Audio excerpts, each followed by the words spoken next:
Thank you, Mr. Speaker, sir. Honorable Speaker, Honorable Prime Minister, Honorable Leader of Opposition, Honorable Members of Parliament, fellow Fijians. I rise to respond to the 2021-2022 revised budget. I thank the Honorable Attorney General and the Minister for Economy for the post-COVID economic and social recovery budget. The revised 2021-2022 budget is a continuation of the Fijian government's commitment to Fijians. As the Honorable Minister for Economy stated, recovery is underway as shown by many indicators, including the 25,000 jobs added to the formal sector and a similar number in the informal sector, as well as the increase in hotel bookings.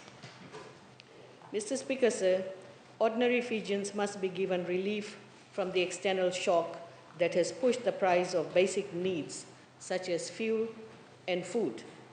This budget provides relief to ordinary consumers to adjust the cost of living through increase in minimum wage rate, zero rating of VAT on 21 basic consumer items, reduction in fuel tax, increased allocation for TELs, restoration of rural allowance, and many more.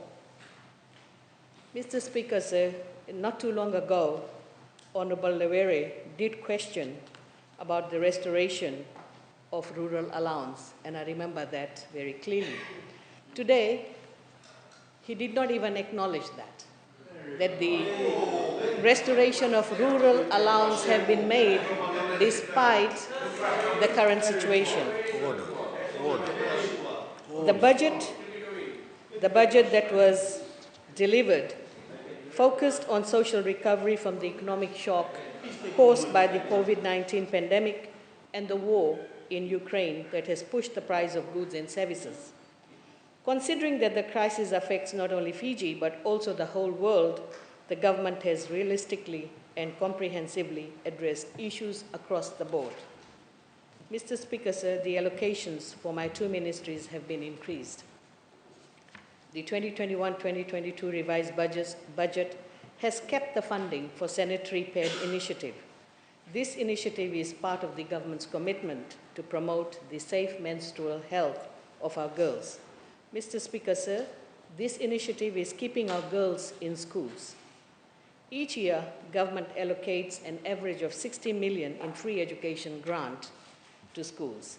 To equip our heads of schools better with financial management skills and knowledge, the ministry rolled out online financial management course to ensure a high level of compliance with the financial guidelines. We are targeting to complete the training of the rest of the heads of schools in the upcoming months. Mr. Speaker, sir, with the global shift towards adoption of technology in education, it is imperative that the ministry continues to evolve and embrace technology to enhance teaching and learning. In order for us to achieve this, it is important that schools are connected to the internet. This was made possible through the government's initiative of connecting the unconnected communities by providing connectivity to 26 rural remote schools in the Northern Division. Mr. Speaker, sir, good education requires good school infrastructure, including teachers' quarters. The ministry received an additional 2.4 million for capital works in the revised budget to improve or build teachers' quarters, ablution blocks, and driveways for schools in remote rural areas. Mr. Speaker, sir, the ministry continues to encourage teachers to upgrade their qualification. While the opposition and union created negativity and uncertainty amongst teachers, but teachers understand the importance of upgrading their qualification. The ministry has been allocated an additional 1.7 million to increase the salaries of teachers who have upgraded their qualification. The ministry welcomes new policy announcements and initiatives pertaining to TSLS. Given the circumstances faced by Year 13 students, temporarily lowering the cutoff marks for TSLS awards to 250, except for commerce category, will allow more students to enter tertiary institutions. And I must say, Mr. Speaker, sir, I express my disappointment with Fiji Times and Communication Fiji Limited, Fiji Village, for irresponsible and unethical journalistic behavior. These two media organizations isolated a single comment and presented it without context, insinuating it was directed at the student in question. Mr. Speaker, sir, the National Topper Scheme, the role is to enable the government to strengthen sectors of the economy where employees are needed by providing scholarship for students seeking an education in those fields.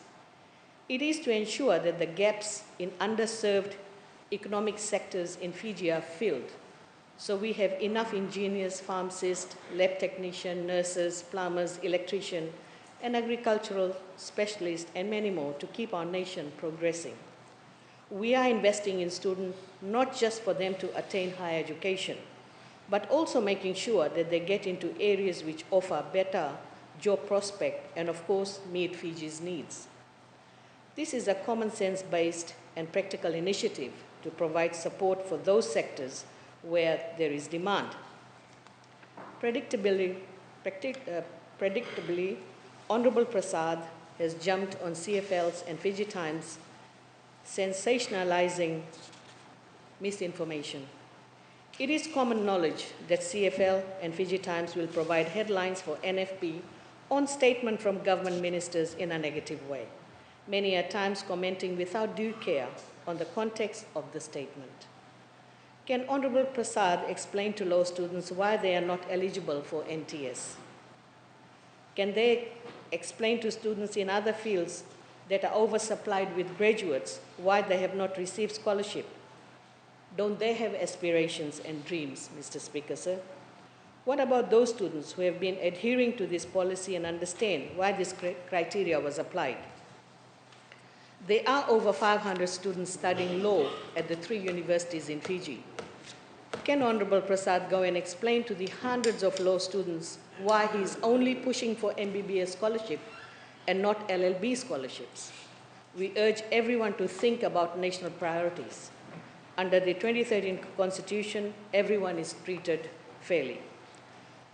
Mr. Speaker, sir, under the Bainimarama government, education was made free up to the end of secondary school, and university education is subsidized with extremely cheap loans and scholarship.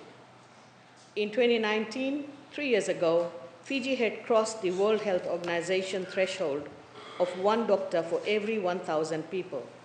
However, with the change in dynamics caused by pandemic, TSLS reviewed the policies based on needs, not only in public sector, but also private sector.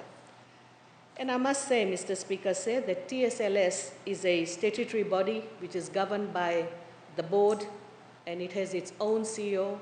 They do their own due diligence, they carry out the surveillance, they do the research, they do the fact-finding. That's when they are able to either increase a particular quota or decrease a particular quota. Mr. Speaker, sir, the regulation for TSLS is very clear. It simply says that if a quota is not filled, then TSLS can reduce the marks to fill the quota. So that provision is there, and TSLS can use that provision whenever it's needed. Mr. Speaker, sir, it is very important for TSLS to consider Fiji's needs when it comes to giving scholarship or giving loans for these studies. Today I would like to highlight there is shortage of teachers in special and inclusive education, ECE, primary teaching, and what are we doing about it? What we have done, we have increased the scholarship in this area, and we are encouraging Year 13 students, if they wish to join teaching field, this is the area they should be applying for, because they will get the job immediately. Similarly, Mr. Speaker, sir, in secondary school, there is shortage of teachers in maths, physics, computing, physical education, music, arts, and industrial arts. We also have surplus teachers. Surplus teachers are in the field of chemistry, biology, accounting, economics, agriculture, and so forth.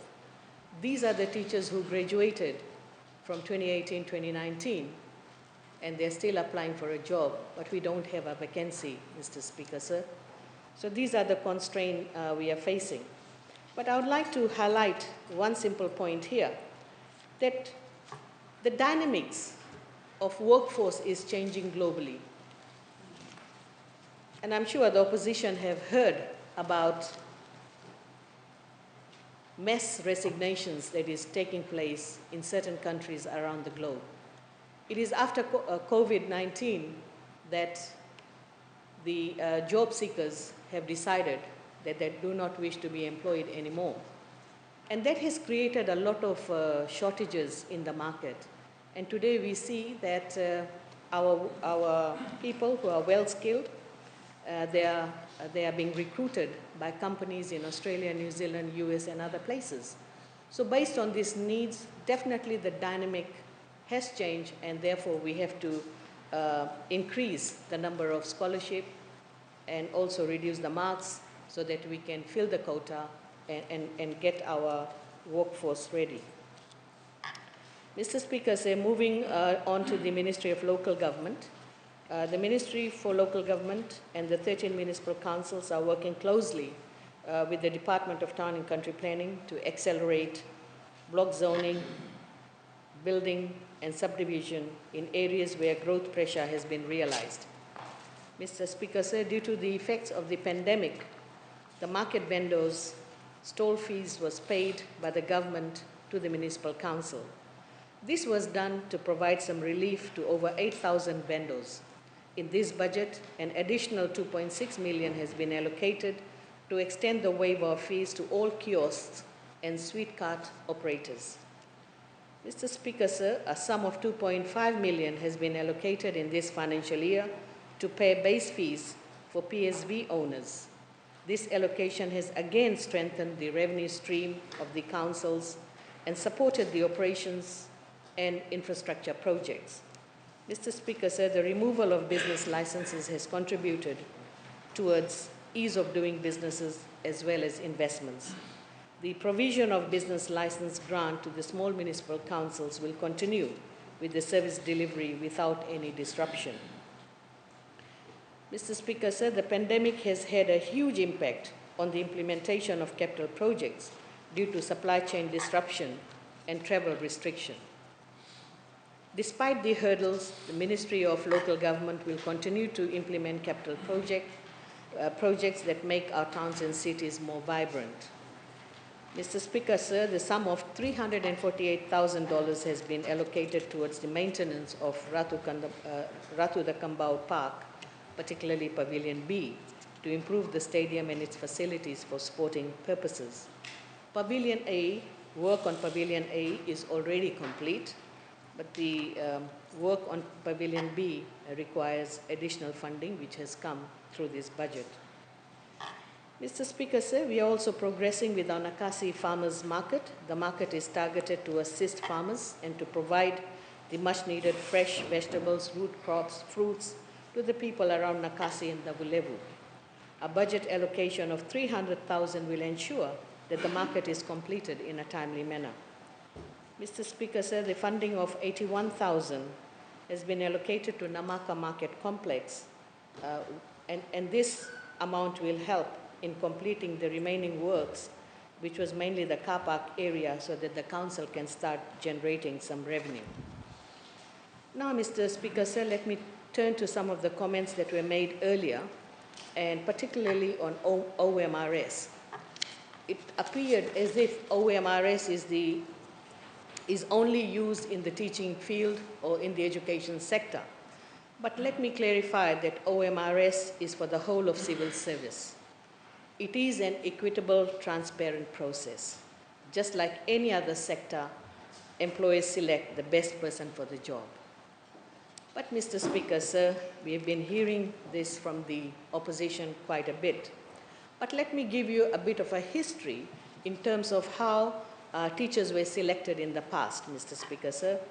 Did you know that union representatives sat in the central board to strongly advocate for the teacher of their choice? Why else would they be part of the panel?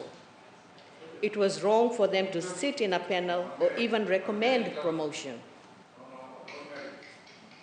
Their sitting on the panel led to promoting their favorite teachers who were union members and not those who were not members. What business does union have to sit in this board to even recommend? Union in the and particularly in the recruitment process. And I would like to ask, which other ministry or private sector entertains that? Which ministry or private sector has union rep who makes this recommendation? We have not heard of this before, Mr. Speaker, sir, but this was the practice. The system of appointment was flawed, with union given the unreasonable leeway to be part of the board to push their members' agenda. The role of the union is not to recommend who should be appointed, but it is solely the prerogative of the employer. Unions are not employers of teachers. This flawed system and processes had been noticed and corrected in 2008, and this has been further streamlined in a very transparent manner. And Mr. Speaker, I would like to reiterate that in the OMRS process, it's not just the ministry that PS sits, but there are other people who sit on this process, and if a person misses out or is not happy with the way interview was conducted, they have all the right to take the matter to PSC for a review. And that is an open process. But unlike what was happening before, Mr. Speaker, sir, Mr. Speaker, sir, the issue of TEL's loan was also raised, that the loans are very high and how will they pay the loan? But we had streamlined the process, and I want to say that the interest rate for loan scheme is low now based on household income, including recipients' annual income. For example, if the household income or recipient's income is up to 25,000, there is zero interest. In other words, you don't pay any interest. If it is between 25,000 to 50,000, then it's 0.5% interest. And 50,000 to 100,000 is 1% interest. So the interest amount is very low. And if the recipient pays in the first 2 years, they receive 50% discount, Mr. Speaker, sir. And once again, we have heard from Honorable Lewere, and this is the confusion that we normally see with the opposition. When we talk about consultation, on one hand, we are saying, why are you consulting? You're not consulting enough. You should be having more consultation. You don't know what is happening in that particular field. But when we do consultation, then it is seen as electionary. In other words, we are participating or involving ourselves in election. But that is not the point, Mr. Speaker, sir, because we are the government. We have to do our job, and we are doing our job. Thank you, Mr. Speaker, sir.